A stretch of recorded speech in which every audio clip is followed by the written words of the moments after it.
आणखी खूप scenic road चालू नाही झालेला तरी देखील खूपच सुंदर अशी लँडस्केप इकडं आहे.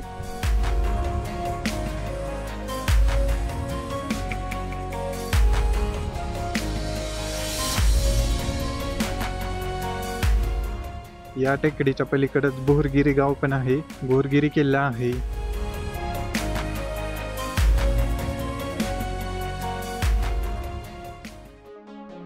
मंडळी नमस्कार, तुमचं पुन्हा एकदा स्वागत आहे. आणि आज आपण पुन्हा एकदा मान्सून भटकंती कंटिन्यू करत आहोत.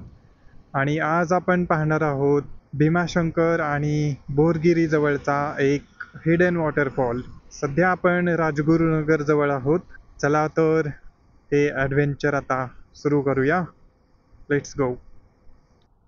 तर मंडळी सध्या आपण राजगुरुनगर गावामध्ये आहोत. नाशिक हायवेने सरळ न जाता राजगुरुनगर गावातून आपल्याला यायचं आहे.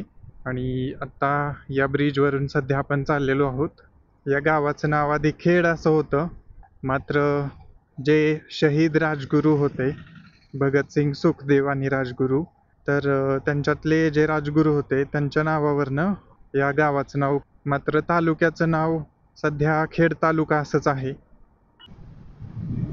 मंडळी आता आपण चास कमान गावाच्या पुढे आलेलो आहोत. चास आणि कमान ही दोन वेगवेगळी गावं आहेत. आणि चास कमान नावाने एक धरण देखील आहे इथं.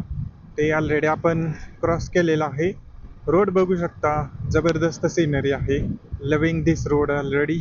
आणखी खूप सिनिक रोड चालू नाही झालेला तरी देखील खूपच सुंदर अशी लँडस्केप इकडं आहे. छोटी छोटी गावं वगैरे क्रॉस करत आपण चाललेलो आहोत. आणि डोंगर वगैरे पूर्णपणे बहरलेले आहेत. अमेझिंग.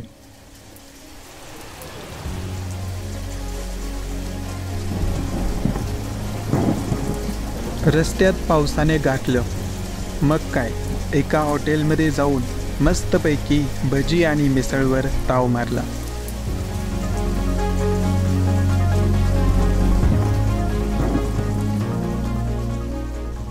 आता सध्या आपण शिरगाव क्रॉस केलेला आहे. शिरगाव पासून राईटला गेलं तर भीमाशंकर आहे आणि लेफ्टला गेलं तर बोहरगिरीकडे जाणारा रस्ता आहे. आणि सध्या पाऊस पण पडतोय थोडा थोडा आणि मधूनच ऊन पण पडतंय. तर मस्त आहे वातावरण. ऊन पावसाचा खेळ सुरू आहे सध्या. आणि रस्ता पण थोडा आता खडबडीत झालेला आहे. तसा निम्म्यापासून रस्ता थोडा खराबच आणि चिंचोळा आहे. त्याच्यामुळं तेवढं लक्षात ठेवून आलं पाहिजे इकडं. खूप जबरदस्त वातावरण आहे सध्या. ऊन पडतंय त्याच्यामुळं खूपच भारी व्ह्यूज दिसत आहेत. पाऊस पण अचानक बंद होतोय. आणि या इकडे एक ओढा सुरू आहे. इथं आपण थांबून बघूया कशा प्रकारे दिसतंय.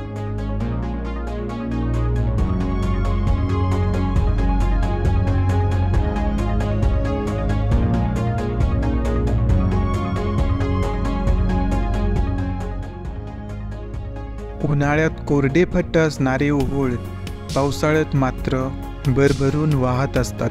भीमाशंकरमध्ये उगम पावलेली भीमा नदी इथूनच या रस्त्यालगत वाहत असते, ज्या नदीवर पहिलं धरण म्हणजे चास कमान धरण बांधलेलं आहे.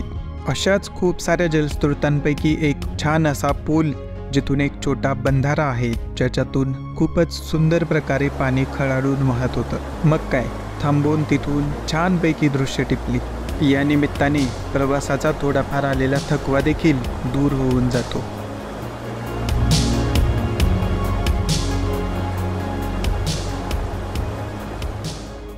आपण आपल्या लोकेशन पासून अगदी थोड्याच अंतरावर आहोत. आणि हे माझ्या बाजूला जे पाणी दिसतंय, तर हे पाणी बोहरगिरीकडून येतंय आणि नंतर हे भीमा नदीला हे सगळे इकडचे जलस्रोत जाऊन भेटतात. आता समोर बोहरगिरीचे डोंगर दिसायला लागलेत. आपण लोकेशन पासून अगदी जवळ आलेलो आहोत.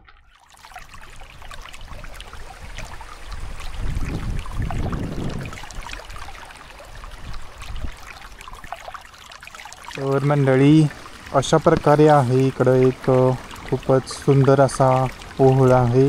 पाठीमागे बॅकग्राऊंडला ग्रीन ग्रीन असे डोंगर आणि मस्तपैकी असा एक छान ओहळ वाहतो इकडं.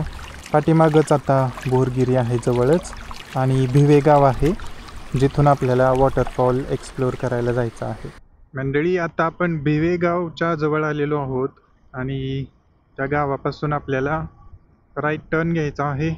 आता इथे आपल्याला तिथे एक पाटी दिसते भिवे गाव, इथून आपल्याला आता राईटला वळायचं आहे. तर याच्या पलीकडेच, या टेकडीच्या पलीकडेच बोरगिरी गाव पण आहे. बोरगिरी किल्ला आहे, तिथं एक छोटा वॉटरफॉल देखील आहे, खूप सुंदर वॉटरफॉल आहे. आणि अशा प्रकारे इकडं भिवेगावकडे जाणारा रस्ता आहे आणि या साईडनं आपल्याला तो हिडन वॉटरफॉल बघायला भेटेल. भिवे गावला पोहोचलेलो आहोत आणि इकडे वाहनं पार्क केलेली दिसत आहेत ऑलरेडी.